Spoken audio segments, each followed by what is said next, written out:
It's not the Z Flip6, it's definitely not the Z Flip7, but somehow, Samsung is calling this new phone the Z Flip7 FE, and it's one of the most interesting foldables in their 2025 lineup.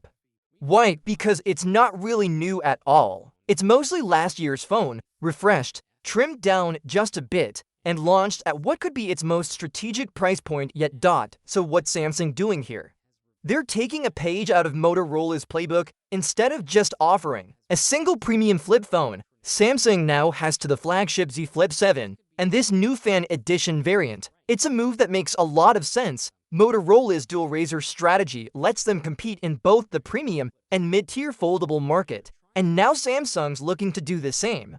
That could be a big deal if you've always wanted a flip phone but didn't want to pay a flagship price. Now, let's talk about the FE name.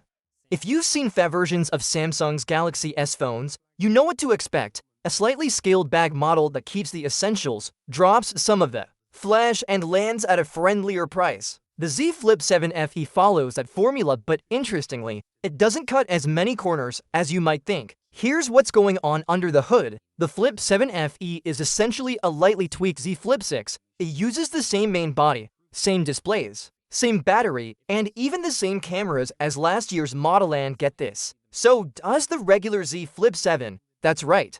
Samsung didn't upgrade the camera hardware at all for the new flagship, which makes the FE version feel a lot less like a compromise, but there are differences. The biggest one is the chipset. While the Z Flip7 runs on a Snapdragon 8 Gen 3, the FE gets Samsung's own Exynos 2400, the same chip you'll find in some variants of the Galaxy S4. It's a 4nm 10-core processor with a powerful Exynos 940 GPU, and while it won't match the Snapdragon in raw performance or battery efficiency, it's no slouch either. Memory also gets a slight trim. The FE comes with 8GB of RAM instead of 12GB, but you can still choose between 128GB or 256GB of storage. And it launches with Android 16 out of the box, 2 versions newer than the Flip6, and eligible for 7 major Android updates, which is impressive. There's no charger in the box, just a basic USB-C cable and a simple standard Samsung treatment by now. So, how does this all come together? Samsung didn't reinvent anything here. The Z Flip7 FE is more of a repackaged Flip6 with updated software and a different chip. But that's actually kind of the point. For people who like the Flip6 but skipped it due to price, this could be the moment to jump in. Also, by aligning the Flip7 FE with the Flip6 instead of trying to create an all-new design, Samsung keeps production costs low while still offering a product that feels modern.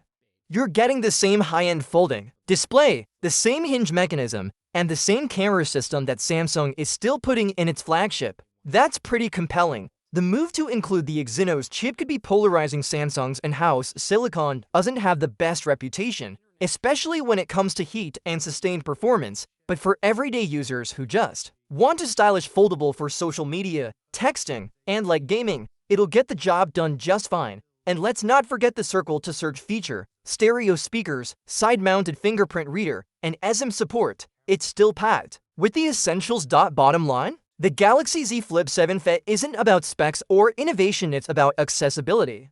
It gives Samsung a competitive foldable in the mid-range space, keeps the Flip lineup feeling fresh, and helps more people join the foldable world without breaking the bank. If the pricing lands right, this could be the sleeper hit of Samsung's 2025 lineup. What's your thoughts on this? Let me know in the comments section. See you in the next video. Take care.